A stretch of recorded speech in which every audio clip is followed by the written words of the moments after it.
नमस्ते वासुदेवा। हरे कृष्णा। तो आप सभी का स्वागत है हमारे आज के इस सत्र में, जो कि हम चैप्टर वाइज रीडिंग करने का प्रयास कर रहे हैं श्रीमद् भागवतम का।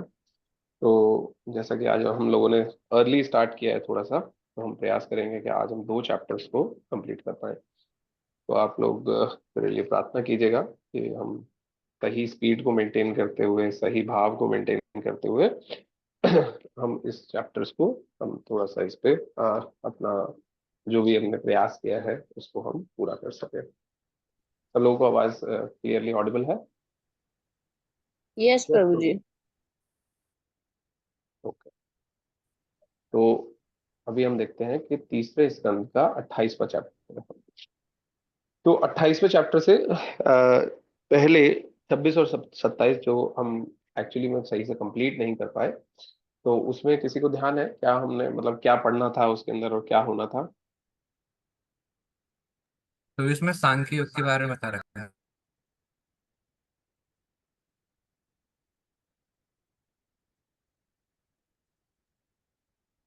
हरे कृष्णा। एक मिनट दीजिए।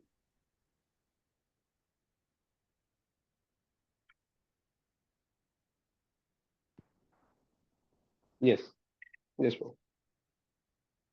तो इसमें सांख्य योग के बारे में बता रखा है कपिल मुनि ने। ठीक है। सांख्य एक्चुअली योग नहीं है, सांख्य दर्शन है, तो इस चीज का हम लोग ध्यान रखेंगे। ठीक है। और उससे पहले जो 25th चैप्टर में था, तो उसमें माता देवहूति ने 4 प्रश्न किए थे भगवान श्री कपिल देव से। तो वो क्या 4 प्रश्न थे, किसी को ध्यान है?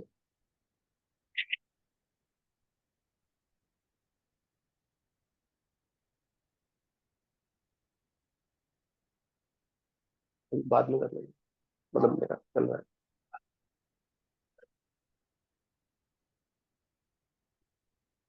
मिल जाएगा एक दिन।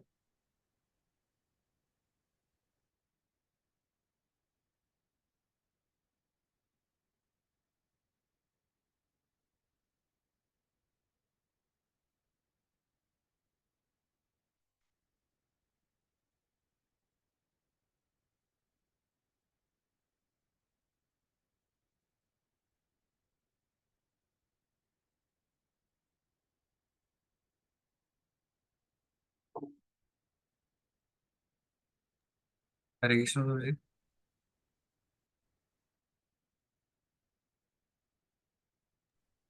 आई एम सॉरी, थोड़ा सा बीच में आ गया था एंगेजमेंट। ओके।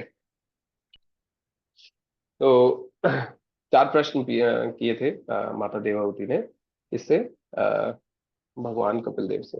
हाँ जी हर्ष प्रभु बताइए। तो जी पहला प्रश्न था कि मतलब कि हम ये जो माया के जाल है इससे हमारी रक्षा करें।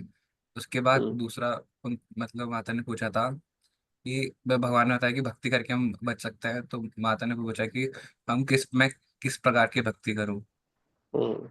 और उसके बाद तीसरे में माता जी ने पूछा था कि मतलब कि जो सांख्य योग है उसके बारे में पूछा था कि मतलब वो क्या क्या है मतलब। और उसके हम्म। बाद माता ने पूछा था कि योग क्या होता है और भगवान को मतलब हम कैसे मतलब मोक्ष प्राप्त कर सकते हैं। तो वो ऐसा जी मतलब कुछ। ठीक है। तो एक्चुअली में अगर हम देखेंगे तो 27 चैप्टर तक तीसरे क्वेश्चन का आंसर दे चुके हैं कपिल मुनि और कपिल देव जी। और अब जो 28 चैप्टर है, तो उसमें कौन से क्वेश्चन का, 4th क्वेश्चन का आंसर देंगे जिसमें कि योग क्या है। तो योग के बारे में थोड़ा सा डिटेल में बताएंगे यहाँ पे। ठीक है। तो यहाँ पर जो स्टार्ट होता है, तो अष्टांग योग के अंगों, एक्चुअली अगर देखा जाए तो अष्टांग योग में भी पार्ट ऑफ अष्टांग योग इज ध्यान योग।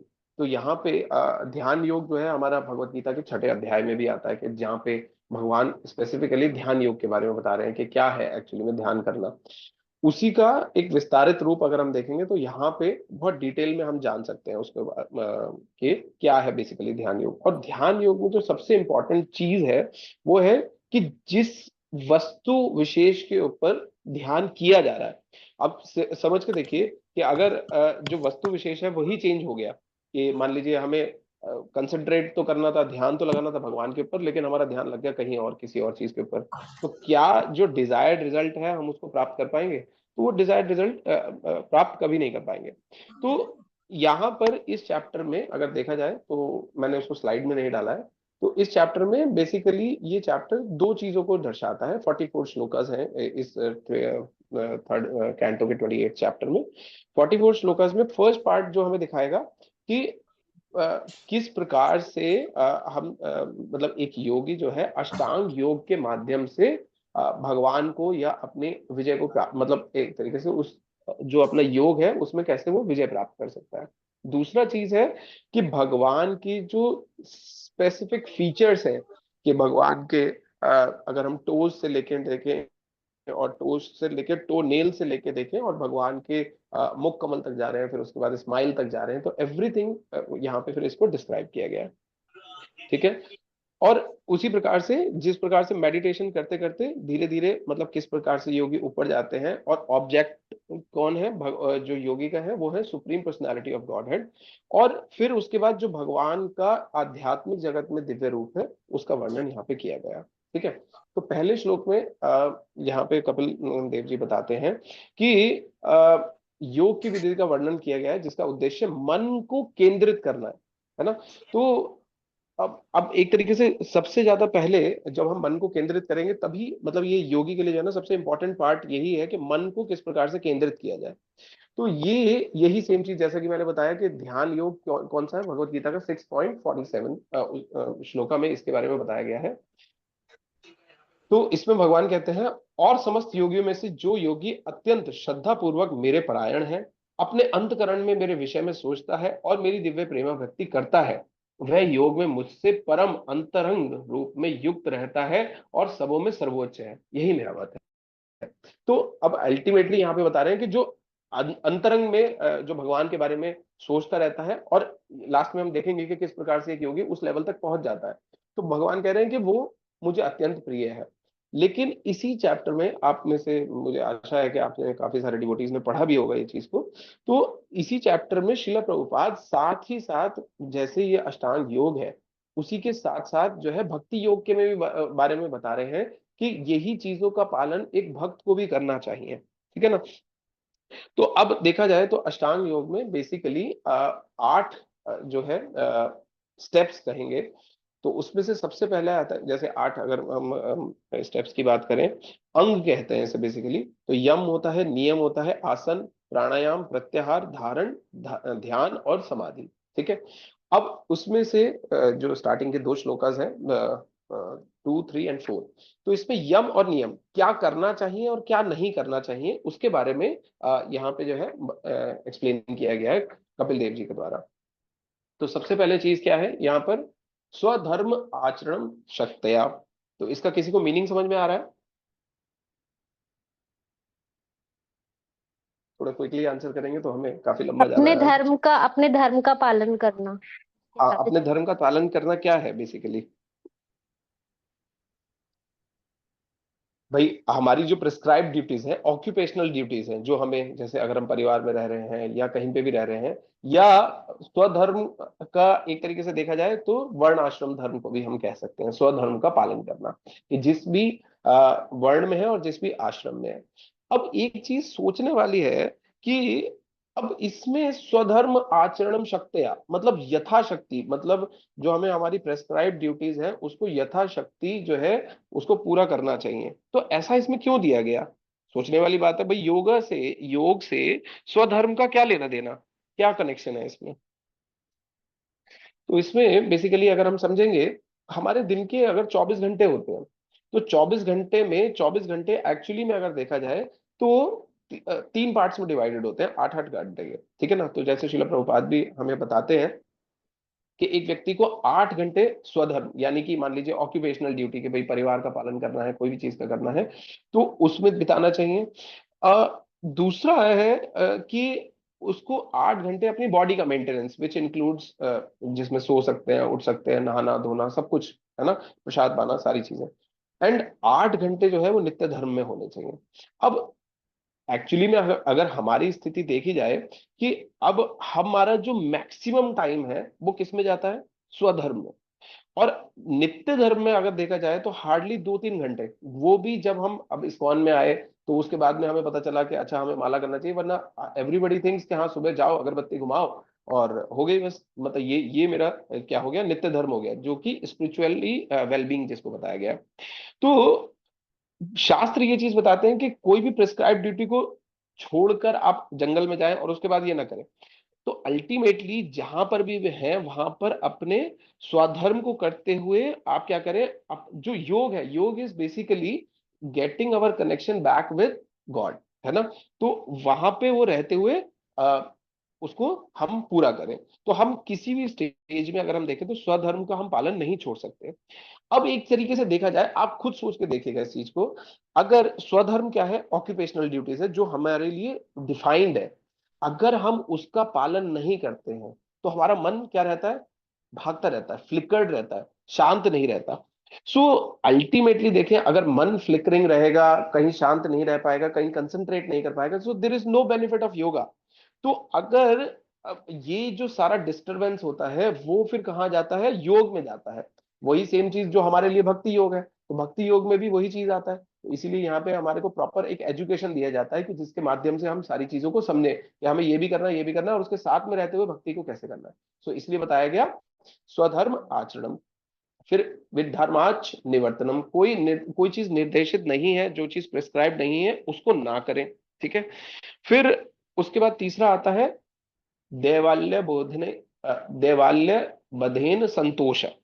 तो जो भी चीज दिया गया है उसी में सेटिस्फाइड रहने का, मतलब जो चीज हमें अलॉटेड है, मतलब कोई चीज मोर देन हमारी ऑक्यूपेंसी से ज्यादा हम उससे को जाने का प्रयास ना करें, ठीक है ना। और उसके बाद ये सेकंड श्लोक में ही दिया गया है कि इसके लिए आत्म विच विच आरणम, यानी कि इसको, जो भगवत गीता के चौथे अध्याय का 34वां श्लोक है, आजकल आप सब लोग पढ़ रहे हैं, क्या है वो? तत्विद्धि प्रणिपात। हाँ, रिद्धि तो आत्मविद और तत्व दर्शन जो है सेम चीज होता है, कि सिर्फ ये ही नहीं समझ लेना कि मैं ये शरीर नहीं हूं, मैं जो है मैं आत्मा हूं।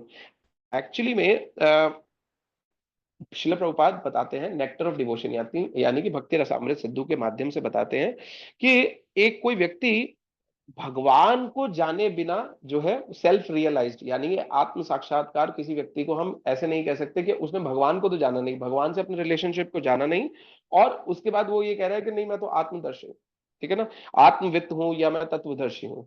तो उसको समझना चाहिए कि जैसे अगर हम लोग सुबह में उठते हैं, मॉर्निंग में उठे और उठने के बाद में हम जो है शीशे में अपने आप को देख पा रहे हैं, अपने आप को पहचान पा रहे हैं, लेकिन अगर हम देखें कि अगर हम इस चीज को नहीं जानते कि हम अपने आप को शीशे में देख पा रहे हैं, तो वो किसकी वजह से देख पा रहे हैं, क्योंकि बाहर सूरज निकला हुआ है, तो सूरज से जो रोशनी आ रही है उसी रोशनी के माध्यम से हम क्या कर पा रहे हैं, अपनी रिफ्लेक्शन को किस में देख पा रहे हैं, शीशे में देख पा रहे हैं। सो आत्मविचरणम, ठीक है।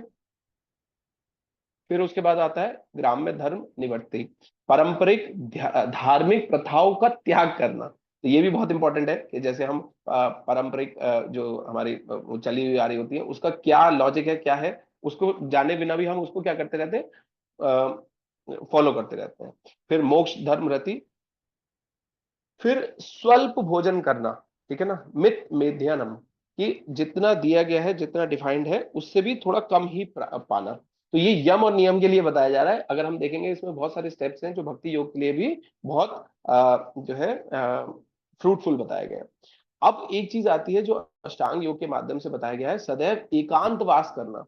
तो भक्तों के लिए अब देखा जाए तो बड़ा कॉन्ट्रडिक्टरी से लगेगा कि भक्तों के लिए तो एकांतवास मना किया गया है, कि एकांतवास क्या है, तो शिला प्रभुपाद बताते हैं कि एकांतवास भक्तों के लिए क्या है, भक्तों की एसोसिएशन में रहना, दैट इज द एकांतवास फॉर द डिवोटीज, ठीक है। अहिंसा सत्यम। अब अगर देखा जाए तो अहिंसा क्या है, कोई बताएगा? किसी को किसी ना प्रकार मारना, किसी की प्रकार की हिंसा ना करना। तो अब यहाँ पर भी शिला प्रभुपाद क्या बताते हैं कि अगर कोई व्यक्ति किसी को स्पिरिचुअली एडवांस करने में हेल्प नहीं कर रहा है, तो वो भी क्या कर रहा है, हिंसा कर रहा है। तो अगर हम प्रचार में नहीं लगते हैं तो हम भी अहिंसा का पालन नहीं कर रहे हैं, हम हिंसा कर रहे हैं बेसिकली। ठीक है, तो ये हमें ध्यान रखना चाहिए। सत्यतम मतलब कि हमें ट्रूथफुलनेस का पालन करना चाहिए। अस्तेयम चोरी ना करना। अब इस तरीके से अगर हम देखें, ये इसमें बहुत अच्छा एग्जाम्पल है कि जैसे श्रील प्रभुपाद जब यूएसएसआर में थे, मतलब रशिया में थे, तो वहां पे क्या है, कम्युनिज्म है कि एवरीथिंग बिलोंग्स टू, हर कोई चीज जो है वो किसको बिलोंग करती है, स्टेट को बिलोंग करती है। तो प्रभुपाद जी ने उनसे ये पूछा कि आपका जो ये एक तरीके से कम्युनिज्म है, वो जो गवर्नमेंट कम्युनिज्म है वो बहुत छोटे लेवल का है, एक्चुअल कम्युनिज्म किसके लिए होनी चाहिए, भगवान के लिए होना चाहिए। तो जो भी सारी चीजें हैं वो किसकी हैं, भगवान को बिलोंग करती हैं, है ना। तो अल्टीमेटली ये चीज समझना चाहिए कि जो भी अगर हम ले रहे हैं तो उसको हम यही समझ कर लें कि हाँ, भगवान ने हमारे लिए जो अभी ऊपर आया था ना कि संतोष करना, जितना चीज हमारे को अलॉटेड है उससे ज्यादा अगर हम कर रहे हैं तो दैट मीन्स चोरी कर रहे हैं। फिर आवश्यकता अनुसार संग्रह करना, दैट मतलब ये भी एक तरीके से इंटर रिलेटेड पॉइंट है। फिर ब्रह्मचर्य, तप, शौचम, ठीक है ना, स्वाध्याय, पुनरार्चनम और मौनम, ठीक है ना। तो ये सारी चीजों का पुरुष पुरुष आर्चनम ये बताया गया है कि डीटीज का वर्शिप करना, और वो भी किसका, सुप्रीम पर्सनालिटी ऑफ गॉडहेड, यानी कि पूर्ण पुरुषोत्तम भगवान श्री कृष्ण की आराधना करना। ठीक है, तो अब अल्टीमेटली देखा जाए तो मतलब ये फिफ्थ टेक्स्ट में आता है जो मौनम के बारे में आता है। और मौन, हाँ, बहुत इंपॉर्टेंट है। तो मौन के बारे में श्रील प्रभुपाद क्या बताते हैं कि एक भक्त के लिए मौन, देखिए एक योगी के लिए मौन रहना क्या है कि कुछ नहीं बोले या बहुत ही कम बोले।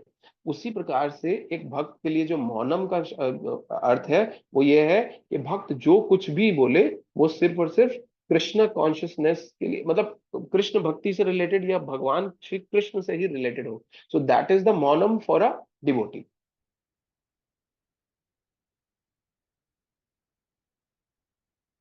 ओके, मैं थोड़ा सा अब इसमें से भी पढ़ूंगा जो है ट्रांसलेशन में से। तो फिफ्थ के ट्रांसलेशन में बताया गया है, मनुष्य को मौन व्रत का पालन करना चाहिए, विभिन्न यौगिक आसनों का अभ्यास द्वारा स्थिरता प्राप्त करनी चाहिए, प्राणवायु का नियमन करना चाहिए, इंद्रियों को इंद्रियों के विषय से वापस लेनी चाहिए, और इस प्रकार मन को हृदय में एकाग्र करना चाहिए। तो ये क्या है, अभी ये अष्टांग योग के अलग अलग अंग चल रहे हैं, ठीक है ना। तो आसन, और उसके बाद क्या आ रहा है, प्राण, शरीर के भीतर षट चक्रों में से किसी एक में प्राण तथा मन को स्थिर करना चाहिए, और इस प्रकार अपने मन को श्री भगवान की दिव्य लीलाओं में केंद्रित करना समाधि या मन का समाधन कहलाता है। तो अगर हम देखें कि समाधि क्या है, बेसिकली कि भगवान पे एकाग्र चित्त हो जाए, कि मतलब अब इसके अलावा हमें कुछ और सोचना ही ना पड़े। अगर ये चीज को हम देखेंगे तो 8th चैप्टर के 6th shloka, sorry 6th shloka नहीं है, जो लास्ट के श्लोकास में भगवान बता रहे हैं, तो वो 6 चक्रों को भगवत गीता के जो 8वें अध्याय है वो भी जैसे कि मैंने बताया था अभी, तो 6 जो चक्र हैं उनको कंसंट्रेट करना, एक लाइन में लाना जो बताया गया है। सो दैट इज एक्सप्लेन्ड हियर। अब एक तरीके से देखा जाए कि अब हम जो स्टेडीनेस, जो भी चीज को प्राप्त करना चाहते हैं, वो क्या है, योगिक पोस्चर से आता है, जिससे कि हम ज्यादा से ज्यादा बैठ सके, और बैठने के बाद क्या होगा, उसके बाद तो योगा की शुरुआत होगी। सो दैट इज एक्चुअली आसन, अगर देखा जाए तो। अब वही चीज, सेम चीज श्रील प्रभुपाद किसके लिए बताते हैं, भक्तों के लिए बताते हैं कि अगर एक भक्त बैठ नहीं सकता, अब हम बैठ के योगा तो कर नहीं रहे, मतलब योग तो कर नहीं रहे जिसमें हम ध्यान लगा रहे हैं, कर लगा रहे हैं, तो उसमें श्रील प्रभुपाद ये बताते हैं कि हमें प्रॉपरली बैठ के हमें चैंटिंग करना चाहिए, और उसके बाद जो रेस्ट ऑफ द डे है वो भी हमें कृष्णा कॉन्शियसनेस में ही बिताना चाहिए। ठीक है ना। फिर उसके बाद धीरे धीरे योगी क्या करते हैं, अपनी ब्रीदिंग पे कंट्रोल करते हैं, अपने सेंसेस को क्या करते हैं, विड्रॉ कर लेते हैं, बाकी सारे जो इंद्रिय तृप्ति के जो यहाँ पे इंद्रियों को इंद्रियों के विषय से वापस लेके आते हैं, है ना। एंड फिर उसके बाद अपने हृदय पे वो क्या करने लग जाते हैं, कंसंट्रेट करने लग जाते हैं। फिर क्या करते हैं, उसके बाद आने के बाद पूर्ण पुरुषोत्तम भगवान पर चिंतन करने लग जाते हैं। और फिर 8वें श्लोक में बताया जाता है आसन के लिए क्या क्या आवश्यकताएं हैं, तो थोड़ा सा हम पढ़ेंगे इसमें से 8वें श्लोक में से। अपने मन तथा आसनों को वश में करने के बाद मनुष्य को चाहिए कि किसी एकांत तथा पवित्र स्थान में अपना आसन बिछा दे, उस पर शरीर को सीधा रखते हुए सुखपूर्वक आसीन होकर श्वास नियंत्रण यानी कि प्राणायाम का अभ्यास करे। अब ये चीज नॉर्मल समझ में आ रही है, लेकिन यही चीज क्या करना चाहिए, भक्त को भी करना चाहिए कि जब वो चैंटिंग के लिए बैठ रहे हैं, डीटी वर्शिपिंग के लिए बैठ रहे हैं, या कुकिंग कर रहे हैं, कोई भी चीज को कर रहे हैं, तो उसमें ये इस चीज का ध्यान रखना चाहिए कि वहां पर पवित्र स्थान में हमें उसको बिछा देना चाहिए, मतलब उसको पवित्र कर देना चाहिए। और दूसरा, एकांत के लिए बताया गया, तो यहाँ पे बहुत इंपॉर्टेंट है, जैसा एकांत हमने पहले डिस्कस किया था वही एकांत यहाँ पे होना चाहिए। दैट मीन्स जो मटेरियल कंटेमिनेशन है, मतलब कि ऐसा ना हो कि बॉलीवुड सॉन्ग्स चल रहे हैं और उसके बाद में हम सारी चीजें कर रहे हैं, या और भी सारी चीजें, एक्टिविटीज को आप जानते हैं साथ में, ठीक है ना। अब नवे श्लोक में क्या बताते हैं, योगी को चाहिए कि प्राणवायु के मार्ग को निम्नलिखित विधि से श्वास लेकर स्वच्छ करे। पहले बहुत गहरी श्वास को अंदर ले, फिर श्वास को धारण करे, बाद में उसके बाद बाहर निकाल दे, फिर उसके बाद क्या करें। एक्चुअली में इस प्रोसेस को क्या बताया गया है, कुंभक बताया गया है। कुंभक, अगर आप लोगों ने किसी ने किया हो थोड़ा बहुत योगा, तो वो लोग जानते होंगे। तो कुंभक में क्या बताया जाता है कि या तो आप पूरे तरीके से एक्सेल कर दें या पूरी तरीके से इनहेल करें, होल्ड करें, और उसके बाद आप क्या करें, फिर उसके बाद जो उसका उल्टा प्रोसेस है। एक्चुअली में इसको हमारे करने का क्या बेनिफिट होता है, मतलब मैं ये एक योगी के पॉइंट ऑफ व्यू से नहीं, एक भक्त के पॉइंट ऑफ व्यू से भी बता रहा हूँ। इससे क्या होता है, थॉट्स में जो होता है वो बहुत कमी आती है। जब हम अपनी श्वास के ऊपर इतना ज्यादा कंसंट्रेशन करते हैं, सो वही सेम चीज, इसीलिए स्टार्टिंग से शिला प्रभुपाद बार बार यही बता रहे हैं कि ये सेम चीजों को हमें भक्ति योग में भी यूज कर लेना चाहिए, क्योंकि ये अच्छा मौका है कि जहाँ पे हम इस चीज को समझ पा रहे हैं। तो जब वो थॉट्स में कमी आता है, उसी प्रकार से जो अभी हम लोगों ने जो सेमिनार किया था, चैंटिंग के ऊपर सेमिनार किया था, वो सारी चीजों में भी यही चीजों को बताया गया था कि हमें सोचना नहीं है। तो थॉट्स जितना कम होगा उतना ही ज्यादा हम कंसंट्रेट किसके ऊपर कर पाएंगे, होली नेम के ऊपर कर पाएंगे, ठीक है। तो उसी प्रकार से और भी विधि है, जैसे पूरक है और रेचक है। अब उसके बाद टेक्स्ट नंबर 11 पे आते हैं। अब उन्होंने कहा कि अब ये जो विभिन्न अंग है, इससे हमें बेसिकली फायदा क्या हो रहा है। तो प्राणायाम से क्या होता है, शारीरिक दोषों का नाश होता है। तो आप लोगों ने देखा कि शरीर में जो दोष है ना, कफ पित्त वायु, तो इनका मतलब एक्चुअली ये प्राणायाम से जो है ना, ये बिल्कुल अलाइन होते चले जाते हैं। फिर धारणा, इसमें क्या होता है, पाप कर्मों से मुक्ति मिलती है।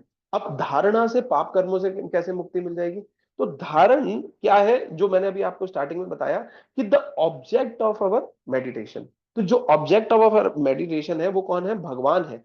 तो जब हमारे धारणा रहेगा तो एक्चुअली में हमें पाप कर्मों से क्या मिलेगी, मुक्ति मिलेगी। फिर प्रत्याहार, प्रत्याहार मतलब कि अगर एक्चुअली में देखा जाए, प्रत्याहार का अगर हम रियल सेंस समझे, कि जितना हमारे लिए जरूरी और जितना उतना ही हम एक्वायर कर रहे हैं, ठीक है ना। तो इंद्रियों को वश में करने से भौतिक संसर्ग से मुक्ति मिल जाती है। अब देखिए कि अगर हमें जितना रिक्वायर्ड है उतना ही हम एक्वायर कर रहे हैं, और हम ज्यादा की कामना नहीं कर रहे, तो कहीं ना कहीं वो इंद्रियों को हम कंट्रोल में लाए, तभी तो ऐसा पॉसिबल हो पा रहा है। और उसके बाद क्या है, ध्यान। तो ध्यान के माध्यम से हम तीनों गुणों से मुक्ति प्राप्त कर सकते हैं। अब ये मैं आप लोगों से क्वेश्चन पूछना चाहूंगा कि ध्यान के माध्यम से हम मुक्ति कैसे प्राप्त कर लेते हैं, और जो कि किसी को हम समझ में आ रहा भगवान है। के, बिल्कुल, जो कि हम ध्यान में भगवान के जो अलग अलग अंग हैं उन पर फोकस करते हैं, तो इसलिए। अच्छा। वो जो ध्यान में जो परमात्मा रूप जो विश्व रूप में है उस पर हाँ फोकस भाई। हो जाता है ना, इसलिए मुक्ति ध्यान में हो जाता है मुक्ति के। हरे कृष्ण प्रभु जी। प्रभु जी, हरे कृष्णा प्रभु जी। एक एक करके बताइए। प्रभु जी, ऐसा है कि मतलब मन में ध्यान में बस एक ही कृष्णा कॉन्शियस होना चाहिए, कुछ भी हम कार्य कर रहे हैं, क्योंकि हम ऐसे ध्यान बैठ के कर नहीं सकते हैं। बट कुछ भी कार्य कर रहे हैं तो हमें ध्यान में भगवान को रखना चाहिए, जो हमें बताया जाता है, तो हरे वैसे। कृष्णा। एक एक करके बताइए, हाँ। प्रभु जी, ठीक है माता जी, थैंक यू, बहुत अच्छा बताया। यस। जो योग का अभिषेक। डेफिनेशन, योग का जो डेफिनेशन ये है कि अपने आप को भगवान से जोड़ना, इसी को योग कहा गया है। तो मतलब अगर अपने ध्यान में भगवान को रखेंगे तो हम मतलब कर सकते हैं। ओके, ठीक है। तो और कोई, सरस्वती गंगा माता जी आप शेयर कर रहे थे। हाँ प्रभु जी, मैं ये कह रही थी कि ध्यान से मुक्ति का मतलब है कि अगर हम ध्यान योग वाले चैप्टर में जैसा बताया गया कि हम ध्यान योग से भी भगवान को पा सकते हैं, लेकिन वो थोड़ा टफ होता है क्योंकि ज्यादातर लोग ध्यान करके भगवान की ब्रह्म ज्योति में चले जाते हैं। तो वो वो वाली मुक्ति जो है वो, उस मुक्ति से हम भगवान को नहीं पा सकते हैं। भगवान को पाने के लिए जो जो ये यहाँ पे मुक्ति। एक्चुअली में प्रॉपर मुक्ति की बात नहीं करी जा रही, सिर्फ तीनों गुणों से मुक्ति की बात करी जा रही है। ओके प्रभु जी, हाँ, तीनों गुणों से मुक्ति पाके तो फिर तो हम भगवान को पा सकते हैं प्रभु जी। ओके, ठीक है, इसको हम अभी थोड़ा और आगे डिस्कस करेंगे, ठीक है। ओके, अच्छे आंसर्स दिए आपने। फिर उसके बाद 12वें श्लोक में क्या बताया गया? अधगुली आंखों से, मतलब आंखों को आधा खोलना है, पूरा बंद नहीं करना है, पूरा खोलना नहीं है ना, आधा खुला रखना है। और नाक के अग्रभाग को, ये तो काफी लोगों ने सुना होगा, नाक के अग्रभाग को देखकर भगवान पर ध्यान केंद्रित करना है। अब यहाँ पर श्रील प्रभुपाद एक और चीज बहुत इंपॉर्टेंट बताते हैं कि अगर हम ध्यान योग, यानी कि ध्यान या अष्टांग योग का देखा जाए, तो ध्यान जो है वो अष्टांग योग का 7वां अंग है ना। और उसी प्रकार से, और जो भक्ति योग का क्या है, ये जो है तीसरा अंग है। ये कैसे है ध्यान करना? तीसरा अंग कैसे है? भक्ति योग का तीसरा अंग क्या है? स्मरण। स्मरण, श्रवण कीर्तन स्मरण। तो एक्चुअली में देखा जाए तो ये 3rd नंबर पे ही आ जाता है भक्ति योग में, ठीक है। अब उसके बाद देखते हैं हम धीरे धीरे कि 13वें से लेके और 18वें श्लोक के बीच में क्या बता रहे हैं। धारणा के माध्यम से भगवान के रूप का वर्णन किया जा रहा है।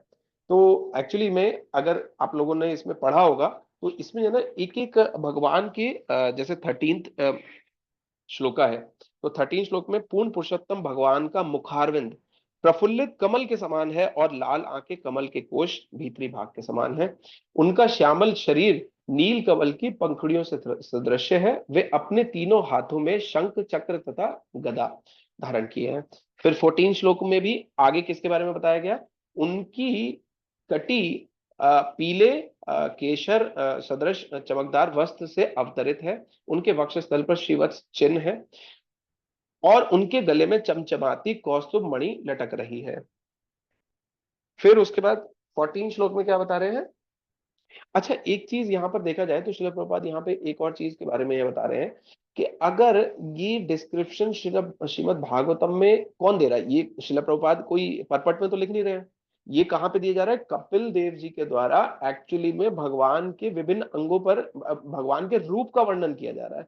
तो यहाँ पे भी जो ये कहते हैं ना कि भगवान का कोई रूप नहीं होता, या भगवान जो है शून्य है, या भगवान जो है सिर्फ ज्योति है, तो उसका भी यहाँ पर खंडन होता है। तो वहां पे इस माध्यम से यहाँ पे ये बताते हैं। वे अपने गले में वन पुष्पों की आकर्षक माला भी धारण करते हैं, जिसकी सुगंध से मत वाले भौरों का झुंड माला के चारों ओर गुंजन करते हैं। एक और बहुत इंपॉर्टेंट समझने वाली बात है कि आध्यात्मिक जगत में कोई भी चीज जड़ नहीं है। अगर देखा जाए एवरीथिंग इज चेतन, है ना। तो अगर, अब जैसे हम यहाँ पे देखें, भौतिक जगत में देखें कि अगर हम एक फूल को तोड़ लेते हैं तो उसके बाद क्या होता है उसका? थोड़ी देर में मुरझा जाता है। हाँ, थोड़ी देर में मुरझा जाता है। तो अल्टीमेटली देखें तो वो थोड़ी देर में मुरझा जाएगा, तो उसके बाद क्या होगा? क्या उसके बाद जो फ्रेशनेस जो भौरे को, मधुमक्खी को चाहिए, जो फ्रेशनेस होती है, क्या वो आ पाएगी उसे? तो वो नहीं आएगी। तो वो डेफिनेटली वो क्या आएगा कि मतलब एक तरीके से जो आध्यात्मिक जगत है वो हर समय, मतलब हर एक चीज वहां पर क्या है? चिन्मय है। चाहे भले से ही भगवान के गले में वो माला भी है तो वो भी चिन्मय है। मतलब वो भी ऐसा, जैसा कि अगर हम भौतिक जगत की भी बात करें तो जैसा वो अपने जड़ से जुड़ा हुआ क्या कहते हैं, फ्लावर है या मतलब फूल है, उसी प्रकार से वो अगर आध्यात्मिक जगत से वो अपनी जड़ से अलग भी हो चुका है तब भी वो वैसा ही बिहेव करेगा, ठीक है ना। तो अगर एक चीज को हम देखें कि यहाँ पे बहुत ज्यादा सिग्निफिकेंट है क्या, स्पिरिचुअलिटी में भी अगर हम आध्यात्मिकता में देखें तो हर एक चीज क्या है? शाश्वत है और इनएग्जॉस्टिबल है। इनएग्जॉस्टिबल को, जिसका विनाश नहीं हो सकता। इस चीज को हम किसके माध्यम से जानते हैं कि अगर भगवत गीता के 15वें अध्याय का पहला श्लोक देखेंगे तो उसमें क्या बता रहे हैं कि जो ये भौतिक जगत है ये बिल्कुल क्या है? ऑपोजिट है इसका, एक तरीके से आध्यात्मिक जगत का। जिस प्रकार से अब यहां पर अगर मैं आप लोगों से पूछूं 1+1 क्या होता है, तो आप बोलोगे 2 होता है, और 1 - 1 क्या होता है, तो आप बोलेंगे 0 होता है। तो उसी प्रकार से आध्यात्मिक जगत में 1+1 = 1 एंड 1 - 1 = 1। अब ऐसा कैसे हो जाएगा? क्योंकि वहां पे एवरीथिंग इज एब्सोल्यूट। एब्सोल्यूट का मतलब है कि पूर्ण है। आप किसी में से किसी चीज को निकाल देंगे तब भी वो पूर्ण रहेगा, वही का वही रहेगा, और किसी में किसी चीज को मिक्स भी कर देंगे तब भी वो वही का वही पूर्ण रहेगा, ठीक है। अब उसके बाद नेक्स्ट श्लोक पे आते हैं तो उनकी कमर तथा निदम पर करदनी पड़ी है और वे अपने भक्तों के हृदय रूपी कमल पर खड़े हुए हैं। वे देखने में अत्यंत मोहक है और उनका प्रशांत स्वरूप देखने वाले भक्तों के नेत्रों तथा आत्माओं को आनंदित करने वाला है। श्री भगवान शाश्वत रूप से अत्यंत सुंदर है और प्रत्येक लोक के समस्त निवासियों द्वारा पूजित हैं। वे चिर युवा रहते हैं और अपने भक्तों को आशीष देने हेतु सदैव उत्सुक रहते हैं। तो अब अगर देखा जाए तो एक तो चिर युवा अवस्था के लिए तो हमें कोई डाउट होगा ही नहीं, क्योंकि वैसा तो हम यहाँ पे इस भौतिक धराधाम पे भी देख चुके हैं भगवान को कि भगवान जो है हमेशा युवा ही रहते हैं। लेकिन यहाँ पे एक और चीज बताया गया, अपने भक्तों को आशीष देने हेतु सदैव उत्सुक रहते हैं। तो यहाँ श्रील प्रभुपाद इसी के परपट के सेकंड पैराग्राफ में लिख रहे हैं कि श्री भगवान की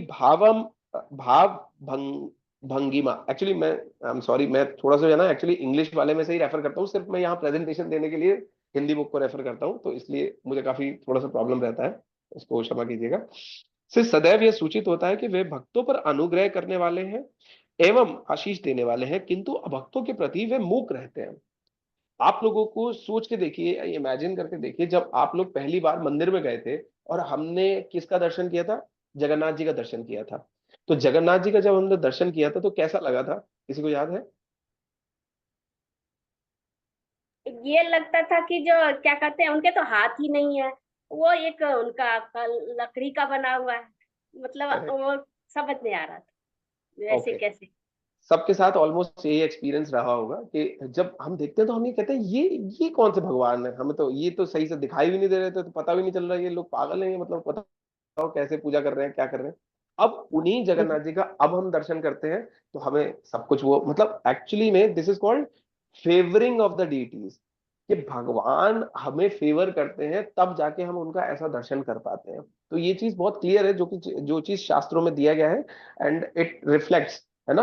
तो उसी प्रकार से फिर 18वें श्लोक में क्या बता रहे हैं, श्री भगवान का यश सदैव गाने योग्य है क्योंकि उनका यश भक्तों का यश बढ़ाने वाला है। अब देखिए बहुत इंपॉर्टेंट बात है, अतः मनुष्य को चाहिए कि वे पूर्ण पुरुषोत्तम श्री भगवान तथा उनके भक्तों का ध्यान करें। मनुष्य को तब तक श्री भगवान के शाश्वत रूप का ध्यान करना चाहिए जब तक मन स्थिर ना हो जाए। एक्चुअली में ये चल तो सब कुछ किसके लिए रहा है? अष्टांग योग के लिए रहा है, ध्यान योग हम कह सकते हैं, लेकिन अगर हम भक्ति योग के लिए देखेंगे तो सारी चीजें हमारे लिए ही बताई जा रही है। तो अब एक्चुअली में आप ये देखिए कि क्योंकि उनका यश भक्तों का यश बढ़ाने वाला है। आप लोगों में से कितने लोगों ने लेक्चर्स लिए हैं? काफी भक्तों ने लेक्चर्स लिए हैं ना, अभी सुरभीगंज में लिया हो, कहीं और लिया हो, लेते हैं ना आप लोग लेक्चर्स? उस समय में क्या किया जाता है? मंगलाचरण मंगलाचरण करते हैं, या आपको एक तरीके से भगवान की प्रसादी माला पहनाई जाती है। हाँ अब एक बहुत छोटी सी सोचने वाली बात है कि हमें, अब अगर हम जनरल लाइफ में देखें तो हमें माला कब पहनाई जाती है? मरने का अंतिम विदाई में, अंतिम विदाई में पहनेंगे, या फिर कोई बहुत ही स्पेशल ओकेजन हुआ तब पहनेंगे। और उसी के विपरीत क्या होता है, भक्त लोगों को कब माला दिया जाता है? कि अगर देखा जाए तो भगवान के प्रसाद रूप में, मतलब डिफरेंट डिफरेंट ओकेजन्स पे हम लोग देखते हैं। उसी प्रकार से भगवान जो है, भगवान के माध्यम से भगवान के भक्तों का यश बढ़ता है। तो उसके लिए हम बहुत सारे जो है हम देख सकते हैं कि एग्जाम्पल्स देख सकते हैं। तो इसमें जैसे परीक्षित महाराज हुए, तो परीक्षित महाराज मतलब एक तरीके से उनका यश बढ़ रहा है किसकी वजह से? भगवान के। अर्जुन हुए, प्रहलाद महाराज हुए, ध्रुव महाराज हुए, तो किसी का भी अगर हम देखेंगे तो यहाँ पे क्योंकि उनका यश भक्तों के यश को बढ़ाने वाला है, ठीक है ना। तो भगवान के यश के माध्यम से भक्तों का यश बढ़ जाता है। फिर उसके हरे बाद अब यस माता जी। हाँ प्रभु जी, बस एक मिनट, सॉरी डिस्टर्ब करने के लिए। प्रभु जी रिकॉर्डिंग हो सकता है क्या? रिकॉर्डिंग चल रहा है माता जी? चल रहा है, हाँ थैंक जी। अब 19वें से लेके 33वें श्लोक तक, इसमें मैं थोड़ा सा तेज, एक्चुअली एक बार थोड़ा ऑनेस्टली बताइएगा, आप लोगों को ठीक समझ में आ रहा है? मतलब बोरिंग जा रहा है या कैसे? यस मैं थोड़ा प्रभु सा जी, मोल्ड करके नहीं यस नहीं प्रभु नहीं, जी। नहीं प्रभु जी यस ठीक है, बहुत अच्छा लग रहा है, ठीक चल रहा है समझ आ प्रभु रहा जी। है। ओके, ठीक प्रभु है। जी सही चल तो रहा है। 19वें से लेके 33वें श्लोक में किस चीज का वर्णन किया जा रहा है? भगवान के विभिन्न अंगों पर ध्यान केंद्रित करने के बारे में यहाँ पे बताया जा रहा है। तो सबसे पहला चीज ये है कि जब अब देखिए, ऊपर धारणा के माध्यम से हमारा ऑब्जेक्ट डिफाइन हो गया कि ये भगवान के अंग है, इनके ऊपर हमें क्या करना है? ध्यान अपना केंद्रित करना है। एक योगी के लिए बताया जा रहा है, लेकिन वही सेम चीज भक्त के लिए भी है ना।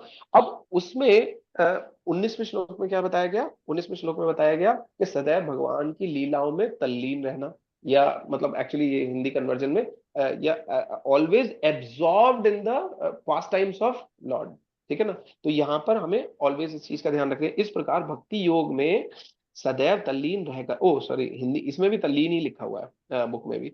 योगी अपने अंतर में भगवान श्री भगवान को खड़े हुए, चलते, लेटते हुए या बैठते हुए देखता है, क्योंकि परमेश्वर की लीलाएं सुंदर तथा आकर्षक होती हैं। अब एक तरीके से देखा जाए कि एक योगी जो है, एक भक्त भी, अगर हम शुद्ध भक्त की बात करें, एक शुद्ध भक्त किसके समान है? जो कि एक जिन्होंने ये योग की जो सारे स्टेप्स हैं उसको पार कर दिया है। तो वो हर समय, अब अगर देखा जाए, हम अपने आचार्य को देखते हैं, या अभी जो हमारे कंटेम्प्रेरी सन्यासीज हैं, इवन हमारे गुरु महाराज हिज होलीनेस गोपाल कृष्ण गोस्वामी महाराज, तो आप कभी भी देखेंगे ना, तो उन डिवोटीज के अंदर ये खास तौर से आप एक चीज को पाएंगे कि when ever they get time, मतलब एक एक स्पॉन्टेनिटी होती है ना, ये स्पॉन्टेनियसली उनका हाथ कहाँ चला जाएगा? माला के अंदर चला जाएगा। क्यों? क्योंकि ऑलवेज जो मन है वो किस में लगा हुआ है? भगवान में लगा हुआ है। एक चीज आप लोगों ने बहुत फेमस सुना होगा, जब एक बार शिला प्रभुपाद का इंटरव्यू चल रहा था तो एक हमिंग साउंड आ रहा था। तो हमिंग साउंड कहाँ से आ रहा है पता नहीं चल रहा, पूरे सब जगह चेकअप कराया, फिर अल्टीमेटली पता चला, तो प्रभुपाद के ऊपर जब प्रभुपाद की बॉडी पे टच करके देखा, so that humming sound was coming from Prabhupada body. तो वो हमिंग साउंड किसका था? हरे कृष्ण महामंत्र का। तो वो उनके बोलने से और उनकी बॉडी में भी वो चीज समा जाती है। फिर 20वें श्लोक में क्या बताया रहा है? श्री भगवान को एक एक अंग, श्री भगवान के एक एक अंग पर मन को स्थिर करना चाहिए, ठीक है ना। फिर अब अगर देखा जाए तो 21वें श्लोक से क्या बताया जा रहा है? सबसे पहले भगवान को कहाँ करना चाहिए? भगवान के चरण कमलों पे ध्यान केंद्रित करना चाहिए। अब सॉरी, ये मैं एक्चुअली इसमें मुझे स्लाइड्स बनाना था बट मैं बना नहीं पाया, लेकिन हम इसको एक एक करके पढ़ेंगे, ठीक है ना। सबसे पहले हमें 21वें और 22वें श्लोक में क्या बताया गया है कि हमें भगवान के चरण कमले पे जो है ध्यान को केंद्रित करना चाहिए। उसमें भक्त को चाहिए कि सर्वप्रथम अपना मन श्री भगवान के चरण कमलों में केंद्रित करे, जो वज्र, अंकुश, ध्वजा तथा कमल चिन्हों से सुशोभित है। सुंदर मणिक से उनके नाखूनों की शोभा चंद्रमंडल से मिलती जुलती है, जो हृदय के गहन अंधकार को दूर करने वाली है। ये बताया जा रहा है 21वें श्लोक में। ओके, तो इसमें अगर एक चीज देखेंगे, आप लोगों के पास अगर बुक हो, तो लास्ट में एक ये चीज बताया जा रहा है, हृदय हृदय अंधकारम। तो हृदय का अंधकार को मिटा देता है, हृदय अंधकार को मिटा देता है। अब अगर हम सब लोग सोचें और आंख बंद करके सिर्फ भगवान को इमेजिन करना शुरू करें, ठीक है ना, कि सबसे पहले मतलब अगर हम भगवान का जो अभी पीछे सारी चीजें बताया गया कि भगवान ने किस किस रूप को धारण किया हुआ है, सबसे पहले उनके चरण कमल हैं, चरण कमल के बाद में किस किस मणि को, कैसे उन्होंने पीत वस्त्र पहने हुए हैं, कैसे उन्होंने क्या किया हुआ है, जो गले में कौस्तुभ मणि है, फिर उसके बाद जो माला है उनके गले में, सारी चीजों का अगर हम डिस्क्रिप्शन देखेंगे, तो एक चीज यहाँ पे बताई गई है कि परपट में दिया गया है 21वें श्लोक के, अगर आप देखेंगे यहाँ पर श्री भगवान के शाश्वत रूप का सुस्पष्ट वर्णन किया गया है। भगवान के, ये सेकंड पैराग्राफ पढ़ रहा हूं मैं, कि चरण तल को वज्र, पताका, कमल तथा अंकुश की आकृतियों से मिलने वाली स्पष्ट रेखाओं से युक्त अंकित किया गया है। मतलब किया गया है का मतलब यह है कि है ऐसा, ठीक है। उनके पैर के नाखूनों की कांति चंद्रमा के प्रकाश के तुल्य है। आप सोचिए कि पैरों के नाखून की कांति की बात हो रही है, पैरों की बात नहीं हो रही है अभी। यदि योगी भगवान श्री भगवान के चरण तल पर अंकित चिन्हों तथा उनके नाखूनों की चमक पर अपना ध्यान केंद्रित करता है, तो वह इस संसार के अज्ञान अंधकार से मुक्त हो सकता है। अब ये सोचिए, ये एक योगी की स्थिति आती है जब उसने अष्टांग योग के बहुत सारे स्टेप्स को पालन कर लिया है, आसन पे आ गया, धारण कर लिया, ध्यान कर रहा है, तब जाके वो भगवान के चरण कमलों के नाखून पे क्या कर सकता है? कंसंट्रेट कर सकते हैं। और हमारे लिए एक भक्ति योगी के लिए क्या पॉसिबल है? ये यस प्रभु जी। कब पॉसिबल है? रोज मंगल आरती जाएंगे तो भगवान दर्शन कर सकते हाँ, हम अपने डीटीज के सामने भी खड़े हो जाएं तो भी हम इजीली शिल प्रभुपाद ऑलवेज बार बार इसको भक्ति योग से इसीलिए रिलेट कर रहे हैं। तो शिल प्रभुपाद बताते हैं कि वी कैन इजीली, मतलब जो है एक अष्टांग योगी से एक भक्ति योगी को काफी ऊपर बताया गया है, ठीक है ना। लेकिन उसके लिए हमें ऐसा नहीं होना चाहिए कि हाँ अष्टांग योगी तो बेकार है हमारे सामने। That is also different side of attaining the supreme personality of God head, ठीक है ना। फिर उसके बाद टेक्स्ट नंबर 22, पूज्य शिव श्री भगवान के चरण कमलों के प्रक्षालित जल से उत्पन्न गंगा नदी के पवित्र जल को अपने सिर पर धारण करके और भी पूज्य हो जाते हैं। तो अब कई लोगों को क्या करते हैं कि जो है ना भगवान शिव को, एक्चुअली में ये दूसरा नाम अपराधी है, शिव ब्रह्मा आदि देवों के नाम को भगवान नाम के समान अथवा उससे स्वतंत्र समझना। श्री भगवान के चरण उस वज्र से तुल्य हैं जो ध्यान करने वाले भक्त के मन में संचित पाप के पहाड़ को ध्वस्त करने हेतु चलाया जाता है। अतः मनुष्य को दीर्घ काल तक श्री भगवान के चरण कमलों का ध्यान करना चाहिए। तो अब एक चीज यहाँ पे देखें, यहाँ पे फर्स्ट पैराग्राफ के अगर हम लास्ट में देखें, फर्स्ट पैराग्राफ की लास्ट लाइन में देखिए, तो इसमें बहुत इंपॉर्टेंट चीज है। मैं एक्चुअली ये मुझे भी नहीं पता चलता, और इवन मेरे को परपट करके भी नहीं पता चला था। When I was hearing the lecture तब मैंने इस चीज को रियलाइज किया। तो हरि भक्ति विलास में श्रील सनातन गोस्वामी कहते हैं, जो मनुष्य परमेश्वर तथा देवताओं को, जिनमें शिव तथा ब्रह्मा भी आते हैं, समान स्तर पर रखता है, वह तत्काल पाषंडी तथा नास्तिक हो जाता है। आप वर्ड को देखिए, पाषंडी तथा नास्तिक हो जाता है। हमें यह कभी नहीं सोचना चाहिए कि परम भगवान श्री विष्णु तथा अन्य देवता एक समान हैं। एक बात बताइए आप लोग, हम लोगों में से ऑनेस्टली बताइएगा, हम लोगों में से कितने लोग इस्कॉन में आने से पहले मंदिर जाते थे? हम भी जाते थे प्रभु जी।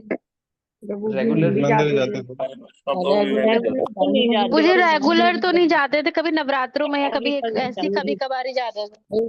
प्रभु जी हम तो अब एक चीज को अगर हम सोचें कि हम रेगुलरली तो जाते ही नहीं थे, और क्यों जाते थे वो हमें भी नहीं पता कि एक्चुअली में देखा जाए तो सेंटिमेंटलिज्म, और अभी आगे बताएंगे इसके बारे में वैसे शिल प्रभुपाद, सेंटिमेंटलिज्म और इंटेलेक्चुअलिज्म। तो अब अगर देखा जाए तो हम ऐसी सिचुएशन से आए हैं कि जहां पे जो ये डेफिनेशन दी जा रही है, किसकी दी जा रही है? पाषंडी और नास्तिक की। मतलब अभी तक हम क्या, अभी अगर सोचिए कि भक्त दीक्षा के लेवल तक भी आ जाते हैं, तो मेनी टाइम श्याम करना प्रभु जी हैज एड्रेस्ड दिस थिंग, है ना, कि तब भी हम क्या करते हैं कि देवी देवताओं को पूज रहे हैं। दैट मीन्स उसमें से दो कारण है, कि या तो हमें ये लगता है कि वो भगवान से बड़े हैं, या हमें ये लगता है कि हम उनको छोड़ेंगे तो हमारे साथ फिर हम तो कहीं के रहेंगे नहीं, है ना, या हमारा इतना।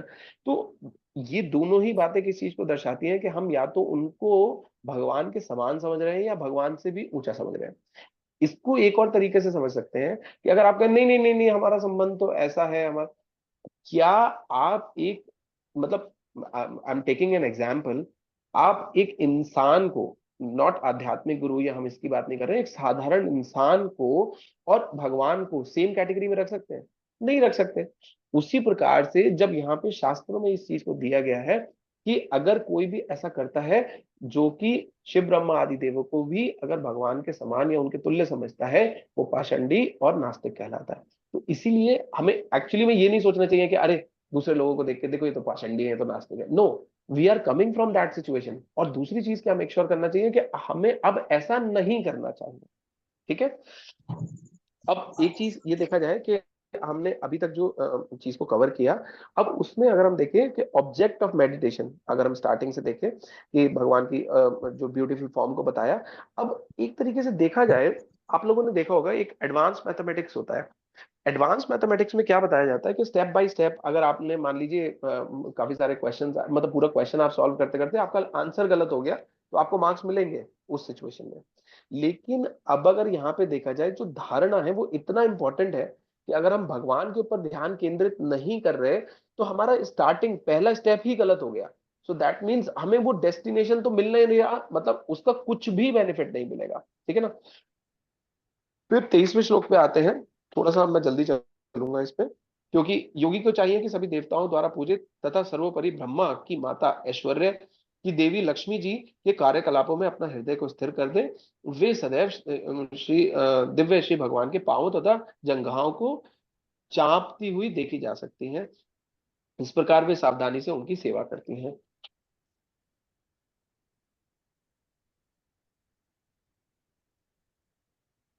ओके, मैं अब इसके परपर्ट्स पे नहीं जा रहा हूं, मैं आपको एक्चुअली थोड़ा सुबोधनी में से मैं आपको रेफर करके बताऊंगा, अदरवाइज बहुत मतलब समय और ज्यादा लग जाएगा। 9:25 ऑलरेडी हो गया है।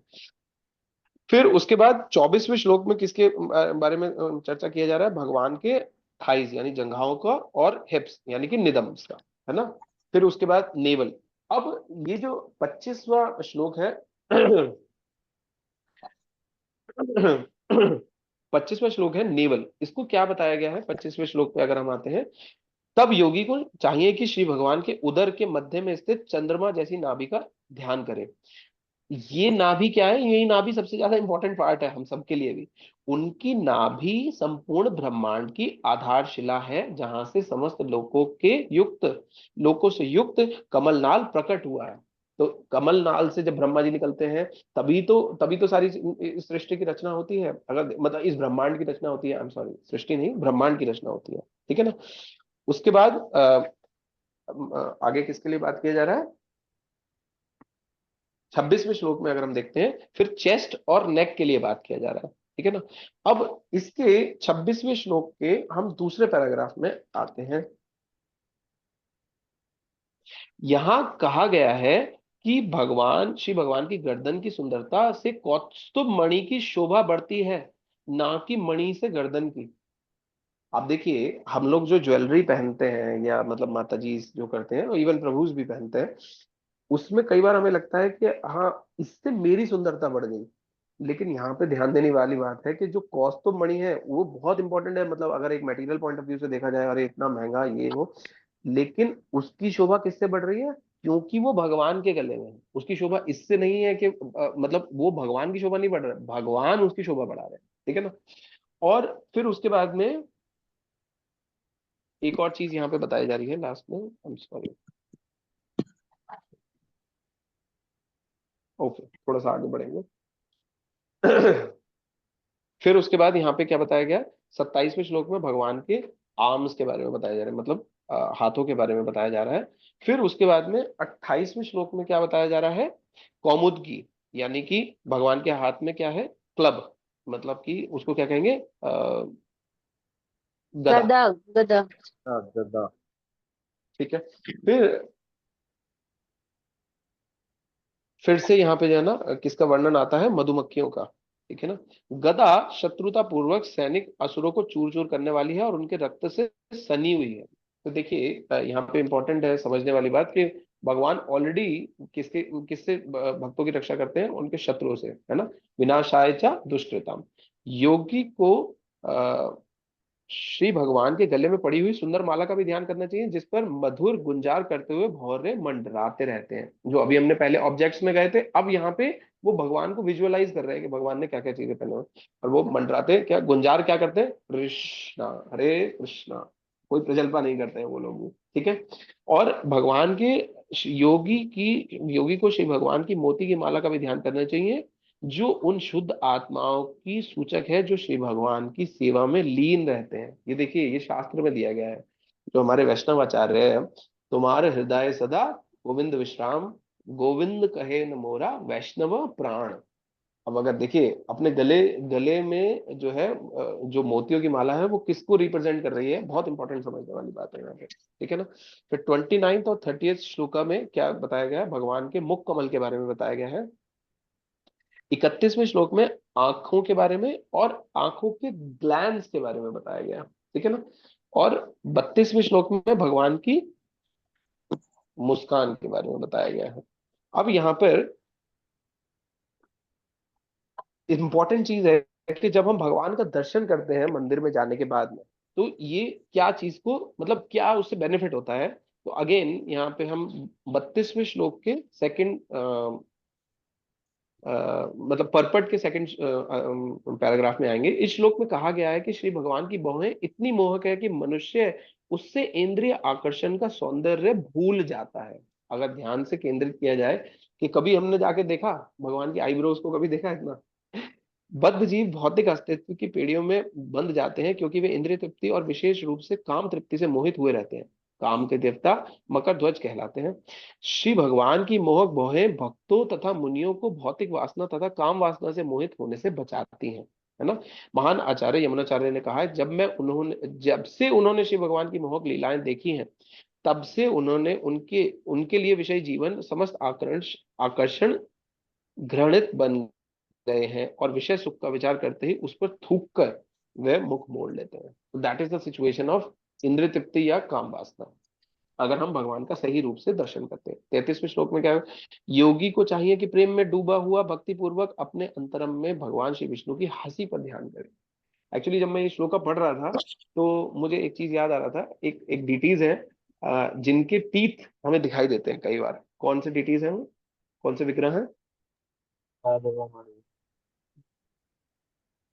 कौन? रमन जी, राधा रमन जी। करेक्ट।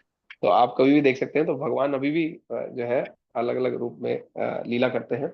ये कभी जो है ना भगवान का फोटो आएगा तो उसमें आपको दिखाई देगा कि आज 2 दांत दिखाई दे रहे हैं, आज 7-8 दांत दिखाई दे रहे हैं। तो यहाँ पे भगवान के मतलब कि एक हंसी, हास्य मतलब लाफ्टर के बारे में बताया जा रहा है। तो उसमें भगवान के जब हम टीथ मतलब जो है उसमें हम भगवान के दांत का भी दर्शन कर सकते हैं, एक योगी के पॉइंट ऑफ व्यू से बताया जा रहा है। ठीक है। फिर उसके बाद नेक्स्ट आते हैं 34 से लेके 38वें तक, योगी का मुक्ति बोध और उसकी मन स्थिति। मतलब कि क्या उसके मन में अब आता है, अब इतनी सारी चीजों का, अब देखिए वो नीचे चरण कमल से लेके और भगवान के मुख कमल तक, भगवान की हंसी तक, भगवान की मुस्कान तक, ये स्माइल और लाफ्टर में दोनों में चीजों में डिफरेंस है। ठीक है। तो उसकी क्या स्थिति हो जाती है तब, मतलब क्या मुक्ति बोध होता है। और अब एक तरीके से देखा जाए यहाँ पर ध्यान पूर्ण हो जाता है, ये कंक्लूसिव है एक तरीके से, यहाँ पे ध्यान जो है पूर्ण हो गया। अब यहाँ पर एक शब्द दिया गया है, एक्चुअली में ये शब्द दिया गया था पहले मनोमयम। मनोमयम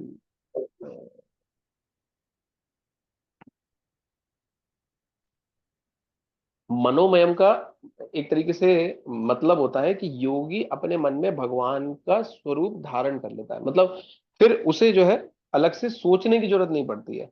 उसको कहा जाता है कि making the form of the Lord in the mind of a devotee. फिर से यहाँ पे श्रील प्रभुपाद इसी चीज को रिफ्यूट करते हैं कि देखिए मायावादी और निर्विशेषवादी जो ये कहते हैं कि भगवान का कोई रूप नहीं है, वो इसी एक शब्द से जो कि किसके बारे में बताया गया है, मनोमयम बताया गया है, तो उसके माध्यम से उसका भी खंडन होता है। अब जब ध्यान पूर्ण हो गया, अब उसके बाद जो उस भक्त को या उस डिवोटी को, सॉरी उस योगी को जो आशीर्वाद मिलता है, मन भौतिक कल्मश और भौतिक विषयों से विरक्त होकर दीपक की लौ के समान हो जाता है। बड़ा इंपॉर्टेंट है इस वाली चीज में समझना। जो पर्पस था मेडिटेशन का या ध्यान करने का, वो क्या था? माइंड को प्यूरिफाई करना। अब प्यूरिफाई करके जो माइंड है, जो मन है, उसको किसके समान बताया गया है? फ्लेम के समान बताया गया है। अब एक तरीके से देखा जाए, यहाँ पे एक बहुत अच्छा एनालॉजी है कि आप लोगों ने पहले लालटेन चलते थे, लालटेन देखा हुआ है किसी ने? जी प्रभु जी, पढ़ते यस थे हम। लालटेन पे क्या रहता था? एक चिमनी हम लोग लगाते थे, ग्लास का चिमनी यस लगाते प्रभु थे। जी। अब जब चिमनी नहीं लगा होता था तब क्या होता था? लौ वो कई इधर बार उधर लौ हवा बहुत से। ज्यादा इधर उधर भागती थी, ये सब कुछ होता था। और उसी प्रकार से जब हम उसके ऊपर वो चिमनी लगा देते थे तो क्या होता था? लौ बहुत स्टडी मतलब स्टिल हो जाती थी। तो वही सेम चीज जब ये ध्यान की स्थिति से अब जो उसको आशीर्वाद रूप में मिला ना, कि भौतिक कल्मश अब उसको कहीं डिस्ट्रैक्ट नहीं कर पाएंगे, उसी प्रकार से विरक्त होकर दीपक की लौ के समान हो जाता है। इसका एक बार हम थोड़ा सा परपट भी पढ़ेंगे, ओ सॉरी ट्रांसलेशन। इस प्रकार जब मन समस्त भौतिक कल्मश से रहित और भौतिक विषयों से विरक्त हो जाता है तो दीपक की लौ के समान हो जाता है। उस समय मन वस्तुतः परमेश्वर जैसा हो जाता है। अब ये भी बड़ा इंपॉर्टेंट है समझने वाला कि मन जो है भगवान जैसा ही हो गया, ठीक है ना, और उनसे जुड़ा हुआ अनुभव किया जाता है। अब क्योंकि भगवान कौन है? सच्चित आनंद, ठीक है ना। उसी प्रकार भगवान के मन जैसा ही हो गया, भगवान में ही लग गया पूर्ण तरीके से, क्योंकि ये भौतिक गुणों से पारस्परिक प्रवाह से मुक्त हो जाता है। तो अब भौतिक गुण उसको ज्यादा क्या करेंगे, टच नहीं कर पाएंगे, या मतलब ज्यादा उसको क्या कहते हैं, मतलब छेड़ नहीं पाएंगे। अगेन सेकंड पैराग्राफ में देखा जाए, मन को भगवान श्री कृष्ण की इच्छा, सॉरी ये रहा, पूर्ण पुरुषोत्तम भगवान में श्रीमद् भगवत गीता सुनने के बाद, पूर्ण पुरुषोत्तम भगवान से श्रीमद् भगवत गीता सुनने के बाद अर्जुन ने अपने मन को भगवान श्री कृष्ण की इच्छा अनुकूल बना लिया। भगवान का मन क्या था, मारो सबको। एक्चुअली में यहाँ पे समझ रहे हैं ना कि जो चीज बताया जा रहा है कि भगवान के मन के समान कैसे हो रहा है, तो वो कह रहे थे कि नहीं नहीं नहीं, मैं तो नहीं मारूंगा, ठीक है ना।